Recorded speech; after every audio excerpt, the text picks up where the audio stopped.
Hello, everybody. Welcome back to another episode here on True Confessions, Naija. The confession you're about to listen to comes from a message we received from one of our brothers. And the message reads like this. Hello, Uncle Ori. Hello, ladies and gentlemen. I never thought in my life that I'll one day sit down and tell my story like this. But my heart is heavy. My conscience is burning.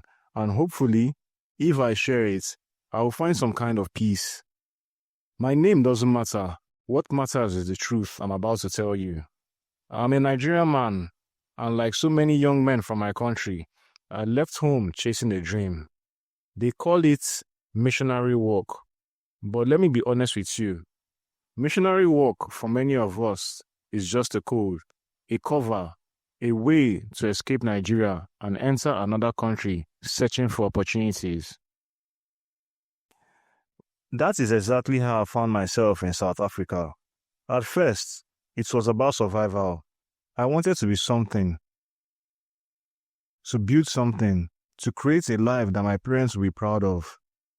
And in the church where I served, people saw my energy, my drive. They saw how many souls I could bring into the ministry, and they didn't want me to leave. But my visa was running out. I was staring at the possibility of being deported back to Nigeria, empty-handed, humiliated, and then the pastors called me into a meeting. They said, "Brother, we cannot allow you to go back.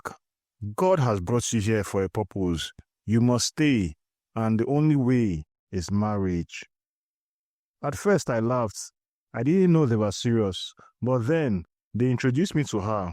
She was beautiful, a single mother, a Zulu woman with the kind of presence that commands respect. Her smile could light up a room, but when we sat down face to face, she was brutally honest. She told me in front of the pastors, "You are not from my tribe. You are not even from my country. It will take me time to love you. Maybe I will never love you, but if this is what God wants, then I accept." I should have walked away that day, but I didn't. We started dating. It was rushed, too rushed. The pastors encouraged me. No, they pushed me to move fast. They said, once a woman sleeps with a man, she will stay. They told me to make sure she didn't change her mind. So I convinced her, and within weeks, we were living together. Within a month, we were already married. At first, life seemed good. The church supported me financially, she had her own job, and together, we built a small family. She even got pregnant for me that same year. I thought maybe this was God's plan after all. But there was something missing, something I couldn't ignore. My wife, she never really loved me the way a wife would love her husband. Even when we were in bed, I could feel it. She was cold, distant, like her body was there, but her heart was miles away. She gave me her hand, but never her heart. I tried to ignore it. I told myself love can grow. Maybe if I showed her I was serious, if I worked hard, if I gave her security, she would see me as more than just the Nigerian man she married to keep me in the country. So I threw myself into work. She suggested we start a small kitchen business, mobile kitchens. And it worked. We made money. For the first time, I felt like I was on the path to success. But the more we made, the more distant she became. I put her in charge of the finances, trusted her completely, and yet the gap between us grew. She was never satisfied. She was never comfortable with me. And that was when I made my biggest mistake. Loneliness is a dangerous thing, my brothers and sisters. It makes you do things you never thought you were capable of. Uncle Ori, in my loneliness, I found myself entangled with her cousin. Yes, her own cousin. It wasn't love. It wasn't even passion. It was weakness. And when my wife discovered it, the marriage collapsed like a glass hitting the floor. She left me. She didn't just leave me. She destroyed me. She took everything. The business, the house, the savings. Everything we had built together was gone, and I was left with nothing but shame. I could have gone back to Nigeria. I could have started again. But pride wouldn't let me. And in the dark place, bitterness grew inside me. I told myself she had ruined my life. I told myself she had taken everything from me. And then I told myself she had to pay. That was when the devil found me.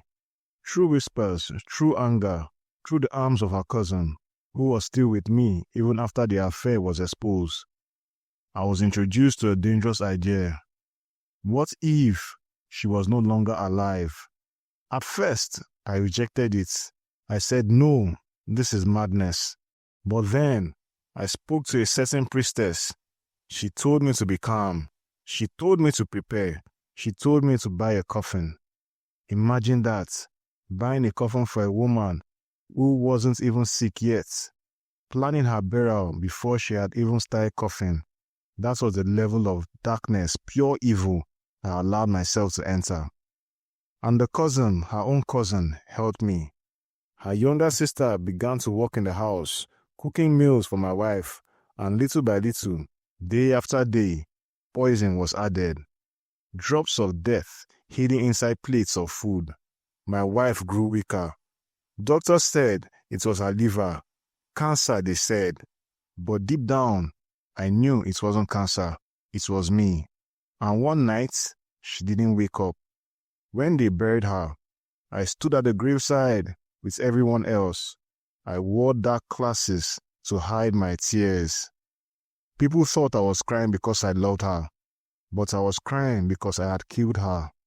Today, I am living with her cousin. We even have a child together. On the outside, it looks like I moved on, that I started a new family, that I won. But inside, I am dying every day. Because every time I close my eyes, I see her face. I hear her voice. I remember the way she used to laugh with her child. I remember how, no matter how distant she was with me, she never denied me respect in public. She carried my name with dignity, and I repaid her with betrayal and death. Tell me, my brothers, my sisters, am I a monster? Was I wrong? What was I supposed to do when the woman I loved refused to love me back?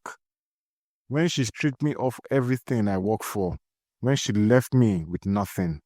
Should I have walked away? Should I have swallowed my pride and returned to Nigeria?